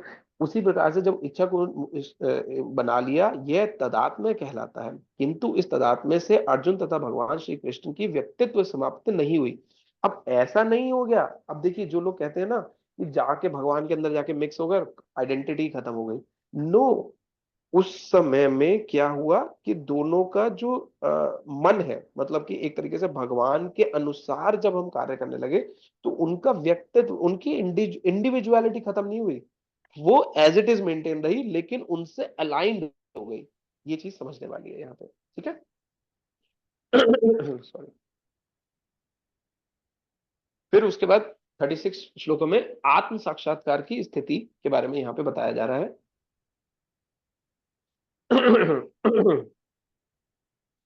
इस समय में क्या होता है कि जब, अभी तो देखिए हम अपने आप को आत्म साक्षात्कार, हम काफी लोगों ने बुक भी पढ़ा होगा, हम अपने आप को आत्म साक्षात्कार किस रूप में बताते हैं कि हमने क्या किया कि हम ये समझ गए कि हम ये शरीर नहीं है, हम ये आत्मा है, हम जो है ना, हम आत्मा है। लेकिन यहाँ पे बहुत इंपॉर्टेंट बात बताया जा रहा है, और अपना वास्तविक स्वरूप, काइंड ऑफ स्वरूप सिद्धि भी कह सकते हैं इसको, प्राप्त कर लेने के बाद पूर्णतया सिद्ध जीव को इसका कोई बोध नहीं होता कि वह भौतिक देह किस प्रकार हिलडुल रही है या काम कर रही है। जिस प्रकार नशा किया हुआ व्यक्ति यह नहीं समझ पाता कि उसके शरीर पर वस्त्र धारण किया है या अथवा या नहीं, तो उनको जगाना पड़ता है, मतलब उनको याद दिलाना पड़ता है कि अरे सर, बॉडी है आपका, प्लीज, मतलब अभी, मतलब यहाँ आप आध्यात्मिक जगत, देखिए अभी मैं रिकॉल कर पा रहे थे, हम लोग जब अभी आर्ट ऑफ चैंटिंग वाला कोर्स कर रहे थे, उसमें हिज होलीनेस कदम कारन स्वामी महाराज का जो हम वीडियो देख रहे थे, he was already in the spiritual world. तो ये सेम सिचुएशन को आप यहाँ समझ सकते हैं कि जिस प्रकार से एक शराब पिए हुए व्यक्ति को ये नहीं पता रहता कि उसके ऊपर ये कपड़ा है या नहीं है, उसी प्रकार से जब एक योगी या मतलब भक्ति योगी इस अवस्था में पहुंच जाता है, तो वो रियलाइज ही नहीं कर पाता कि उनके ऊपर बॉडी भी है या नहीं है। शरीर के बारे में एहसास नहीं होता, क्योंकि अगर पूरी तरह से आत्मा के स्तर पर है, ऐसे योगी की इंद्रियों सहित उसके शरीर का भार कौन ले लेता है, पूर्ण पुरुषोत्तम भगवान अपने ऊपर ले लेते हैं कि अब आपकी जो भी सारी जिम्मेदारी है वो किसकी है, मेरी है। अब इसके बाद नेक्स्ट फेज पे आएंगे, मुझे लग रहा था थोड़ा जल्दी हो जाएगा, लेकिन it's taking quite of time. तो अब योगी की जो समझ है वो क्या है, ठीक है ना। इस लेवल पे आने के बाद योगी की समझ क्या होता है कि, देखिए यहाँ पे बहुत अच्छा बताया गया है कि प्रभुपाद इसको अलग ढंग से बता रहे हैं और इसमें अलग ढंग से बताया गया हमें समझने के लिए, हमारे लिए फ्रूटफुल क्या है। देखिए, ऐसे मुक्त योगी की इंद्रियों सहित उसके शरीर का भार पूर्ण पुरुषोत्तम भगवान अपने ऊपर ले लेते हैं। आई एम सॉरी, 39 पे आएंगे। परिवार तथा संपत्ति के प्रति अत्यधिक स्नेह के कारण मनुष्य पुत्र तथा संपत्ति को अपना मानने लगता है, और भौतिक शरीर के प्रति स्नेह होने से वह सोचता है कि ये मेरा है। भाई सारी चीजें किस पे, बॉडीली कंसेप्शन ऑफ लाइफ पे ही तो है कि भाई बॉडी समझ रहे हैं, तभी तो ये मेरा, ये मेरा, ये मेरा, अरे मेरा घर, मेरा गाड़ी, मेरा ये, मेरा वो, मेरा ये छीन लिया, मेरा ये ऐसे कर लिया। लेकिन अगर देखा जाए, जब वो आत्मा के लेवल पे चला जाता है, फिर उसके बाद, अब अगर एक भक्ति योगी के लिए देखा जाए, तो फिर आत्मा के लेवल पे जाने के बाद क्या होता है, इसी को वो उल्टे वे में यूज कर लेता है कि ये परिवार, ये जो भी सारी चीजें हैं वो किसकी हैं, वो भगवान की हैं। तो जो भी चीज है वो किसके लिए यूज करने लग जाता है, फिर वो भगवान के लिए यूज करने लग जाता है। इसीलिए अगर हम देखें कोई भी चीज हो, देखिए इसमें संपत्ति भी लिखा हुआ है, तो अगर हमें इसका उल्टा करना है ना, कि हमें इस बंधन में, मतलब अगर हम बॉडीली रियलाइजेशन से, अगर हम जहां भी जिस सिचुएशन में, अरे हम तो अभी आत्मा के स्तर पे है नहीं, हम तो अब शरीर के स्तर पे है, लेकिन हम उसकी प्रैक्टिस तो कर सकते हैं ना। तो इसीलिए पूरे परिवार को लगाया, अपने धन संपत्ति जितना भी हम मतलब कंट्रीब्यूट कर सकते हैं वो भी चीज को लगाया, और हर प्रकार से क्या किया, हम ये जाना कि ये किसको बिलोंग करता है, ये मुझे बिलोंग नहीं करता है। जो हमने सबसे स्टार्टिंग में यम और नियम में पढ़ा था, चोरी करना, वो चोरी करने का भाव कब आता है कि मेरे फुलफिलमेंट होना चाहिए। क्या होना चाहिए मुझे नहीं पता, आपको कैसे करना है क्या करना है मुझे नहीं मतलब है, लेकिन मेरा पूरा फुलफिलमेंट होना चाहिए। ठीक है, उसी प्रकार से ये चीज किया जाता है। फिर 40वें श्लोक में क्या बताया जा रहा है, प्रज्वलित अग्नि अपनी ज्वाला चिंगारी तथा धुएं से भिन्न है। अब देखिए, अग्नि, ज्वाला, चिंगारी, धुआं, ये चारों चीजें मतलब प्रज्वलित, अगर एक अग्नि को हम देखें तो उसमें जो ज्वाला है, चिंगारियां हैं और धुआं है, ठीक है ना। तो इस मतलब उस अग्नि से तो अलग है लेकिन उसी का पार्ट ही तो है। हरे कृष्णा। यस प्रभु जी। यस तो प्रभु जी। यस उसी प्रभु जी। प्रकार से क्योंकि वे एक ही प्रज्वलित काष्ठ से उत्पन्न होते हैं। अब देखा जाए सोल और सुपर सोल, अब एक ही जगह से आए, सब कुछ एक है, लेकिन तब भी क्या है, दोनों डिफरेंट है। आत्मा और परमात्मा, भगवान और जीव, दोनों देखने में similar, part, we are the part and parcel, भगवान के पार्ट एंड पार्सल ही तो बताए। लेकिन जिस प्रकार से यहाँ पे एग्जाम्पल के माध्यम से बताया जा रहा है, तो ये भी चीज समझ जाता है एक योगी। जिस प्रकार अग्नि अपनी ज्वाला चिंगारी तथा धुएं से भिन्न है, उसी प्रकार श्री भगवान व्यक्तिगत जीव से भिन्न है। फिर 42वें श्लोक में क्या आ जाता है, परमात्मा का साक्षात्कार। योगी को चाहिए कि वह समस्त जीवों में उसी एक आत्मा को देखे, क्योंकि जो कुछ भी विद्यमान है वह सब परमेश्वर की विभिन्न शक्तियों का प्राकट्य है। इसलिए भक्त को चाहिए कि वह समस्त जीवों को बिना भेदभाव के देखे। तो अब इसमें क्या करता है, एक ऐसी सिचुएशन आ जाती है कि जहां पे वो सबके अंदर परमात्मा का दर्शन करने लग जाता है, यानी कि परमात्मा का साक्षात्कार हो जाता है। वो एक चींटी से लेके हाथी, जीव, जानवर, सबके अंदर क्या देखता है, परमात्मा को देखता है। फिर उसके बाद क्या होता है, लास्ट में क्या बताया, माया के दुर्लंघ है, देवी हैषा गुणमयी मम माया दुरत्यया।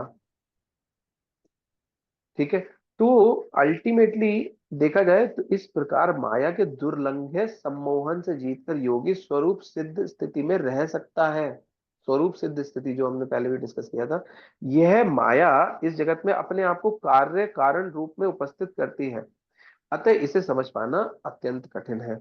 एक चीज भगवान भगवत गीता के श्लोक में बताते हैं, आपको सेकंड लाइन याद हो तो बताइएगा, देवी हैषा गुणमयी मम माया दुरत्यया। फिर उसके बाद क्या कहते हैं भगवान,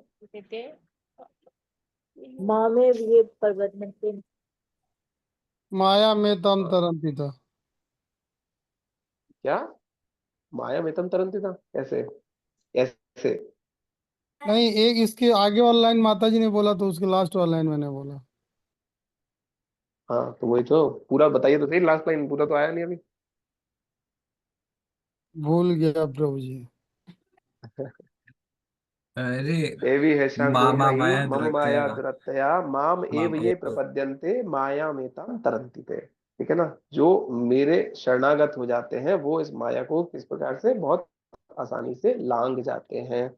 तो अब इसमें श्रील प्रभुपाद देखा जाए तो क्या बता रहे हैं, ब्रह्म साक्षात्कार के पश्चात मनुष्य ब्रह्म के कार्यकलापों में लग सकता है, किंतु जब तक स्वरूप सिद्ध नहीं होता तब तक वह शरीर के साथ झूठी पहचान पर आधारित कार्यों में लगा रहता है। जब वह अपने वास्तविक आत्म में स्थित होता है तभी वह ब्रह्म साक्षात्कार के कार्यकलाप प्रारंभ होते हैं। मायावादी चिंतकों का कहना है कि ब्रह्म साक्षात्कार के उपरांत सभी कार्यकलाप रुक जाते हैं। और बड़ी इंपॉर्टेंट बात है ये तो, प्रभुपाद जी ने इसमें जो एग्जाम्पल दिया है ना, क्लासिकल एग्जाम्पल, मतलब मुझे ये रियलाइज ही नहीं हो रहा था कि मैंने पहले क्यों, मुझे याद नहीं। तो कई लोग जैसे हमें मानने में भी, सोचने में भी लगता है कि हम लोग, कई बार आपने देखा होगा किसी का डेथ हो जाता है तो क्या लिखते हैं लोग, रेस्ट इन पीस, कि अब तुम जो है शांत हो गए, अब तुमने इतने जो, तो जो जीव आत्मा है वो कौन है, चेतन है। और इतना चेतन है तो इसमें शिला प्रभुपाद क्या लिख रहे हैं, देखिए सेकंड पैराग्राफ अगर आप लोग देख सकते हैं तो उसके मिडिल पार्ट पे आ जाइए। यहाँ पर एक उदाहरण उद्धृत किया गया है, किया जा सकता है जब कोई मनुष्य अपनी रुग्ण अवस्था में, यानी कि जब वो बीमार है तो अत्यधिक सक्रिय हो सकता है, मतलब जब वो बीमार है तब भी वो कुछ ना कुछ उठापटक कुछ ना कुछ तो करता ही रहता है। तो फिर ये कैसे कल्पना कर सकते हैं कि रोग मुक्त होने की अवस्था में वह निष्क्रिय होगा। अब वही चीज देखिए, एक एक जो पेशेंट है हॉस्पिटल में वो अभी कुछ ना कुछ एक्टिविटी कर रहा है, तो क्या हम ये एक्सपेक्ट कर सकते हैं कि जब ये पेशेंट सही हो जाएगा तो वो बिल्कुल अब हिलना डुलना बिल्कुल ही बंद कर देगा? उसी प्रकार से अभी हम क्या है, एक रोग मुक्त, सॉरी, रोग युक्त अवस्था में है, इस शरीर में है, और हम ये एक्सपेक्ट कर रहे हैं कि उसके बाद क्या होगा, इस शरीर से निकलने के बाद या इस शरीर को छोड़ने के बाद में जो ये आत्मा है बिल्कुल शांत हो जाएगा। तो कितना जबरदस्त तरीके से प्रभुपाद जी ने इसको काटा। फिर फिर प्रभुपाद जी लास्ट पैराग्राफ में लिख रहे हैं, जो लोग भक्ति योग में लगे हुए हैं उनका माया का इंद्रिय जाल नहीं होता, उनकी स्थिति परम पूर्ण होती है। पूर्ण के अंश रूप जीवात्मा का यह धर्म है कि वह पूर्ण की भक्ति में सेवा करे, यही जीवन की परम सिद्धि है। तो अल्टीमेटली प्रभुपाद जी इसमें क्या बता रहे हैं, और एक्चुअली में अगर हम सोचें, ये जितनी भी सारी चीजें बताया गया है ना, ये सारी चीजें वेरी डिफिकल्ट टू परफॉर्म, इतना डिफिकल्ट है करने में। तो इसीलिए प्रभुपाद जी बता रहे हैं कि इट इज मच बेटर कि आप क्या करो, आप भक्ति योग में लगो। उस भक्ति योग में लग के आप क्या कर सकते हो, अपने जीवन की परम सिद्धि को प्राप्त कर सकते हो। क्या है? अपने स्वरूप सिद्ध होना, या भगवान कृष्ण का कृष्ण प्रेम प्राप्त करना। एक्चुअली में अगर हम देखें तो एक योगी जब ये सारी चीजों को बहुत टॉप मोस्ट लेवल तक भी चला जाता है, लेकिन उसके बाद भी अगर वो, जैसे अब हमने क्या प्राप्त किया, उसके अंदर ये सारी चीजें आ जाती हैं। अब ये देखा जाए योगी की समझ क्या बन गई, क्या ब्लेसिंग्स मिलती हैं उनको, क्या सारी चीजें होती हैं, ये सारी चीजें समझने के बाद भी अगर एक योगी फिर उसके बाद क्या करे, फिर से अगर एक मतलब एक पॉसिबिलिटी है, क्योंकि सेवा में नहीं लगेगा, अगर सेवा में नहीं लगे तो फिर से क्या चांस है, वापस आने का चांस है। लेकिन उसी के विपरीत क्या है कि अगर एक भक्ति योगी है जो कि सेवा पहले, अगर प्रभुपाद जी इंग्लिश में क्या लिखते हैं सेवा को, भक्ति को क्या लिखते हैं, डिवोशनल सर्विस। तो डिवोशनल सर्विस में रहता है, तो उसका जन्म कर्म च मे दिव्यम एवं यो वेति तत्वतः त्यक्त्वा देहम पुनर्जन्म नेति मामेति सो अर्जुना। अब एक बात आप लोग बताइए कि नेक्स्ट चैप्टर अभी कर लें या फिर आप चाहते हैं कि इसको बाद में किया जाए, क्योंकि आई एम नॉट श्योर, 1.25 घंटा, मतलब ऐसे तो आइडियली 1 घंटा ही लगाया, 8:40 पे हमने शुरू किया था। बाद में करूंगा ब्रो जी। टाइम में करेगा प्रभु जी। कल प्रभु जी कल कर सकते हैं। कल कर सकते हैं हाँ। नेक्स्ट ब्रो अगले बुधवार को करेंगे। नहीं नहीं, फिर तो आगे चला जाएगा टाइम। प्रभु जी कल कर लीजिए इसी टाइम, कल अगर 8:30 से है 8:30। आपके पास अवेलेबल तो कल यस कर सकते प्रभु हैं। जी कल कर सकते हैं। ओके, फ्राइडे या सैटरडे का रख सकते हैं। वही सैटरडे कर सकते हैं। सैटरडे को प्रभु जी का नहीं क्लास सैटरडे रहता तो है। हम लोगों का क्लास रहता है, सैटरडे तो टाइम नहीं मिलेगा। फ्राइडे को रख लीजिए ब्रो संडे जी। प्रभु जी, संडे। अरे कल नहीं तो कर कल क्या लेंगे मुझे है? प्रभु कल जी। कर लीजिए, फ्राइडे सैटरडे फ्राइडे इंटरव्यूज वगैरह का भी रहेगा ना। फ्राइडे को कर लीजिए ब्रो जी। मेरा प्रभु जी कल इंटरव्यू है। ठीक ठीक है, हम लोग कल कर लेते हैं। कितने लोग कहते हैं कल के लिए? कर यस सकते हैं प्रभु प्रभु जी जी। कल यस कर लीजिए। यस प्रभु सैटरडे जी कर कल सकते ही हैं। ठीक है। यस प्रभु जी कल कर लीजिए। ओके। एड्रेस करा लीजिए।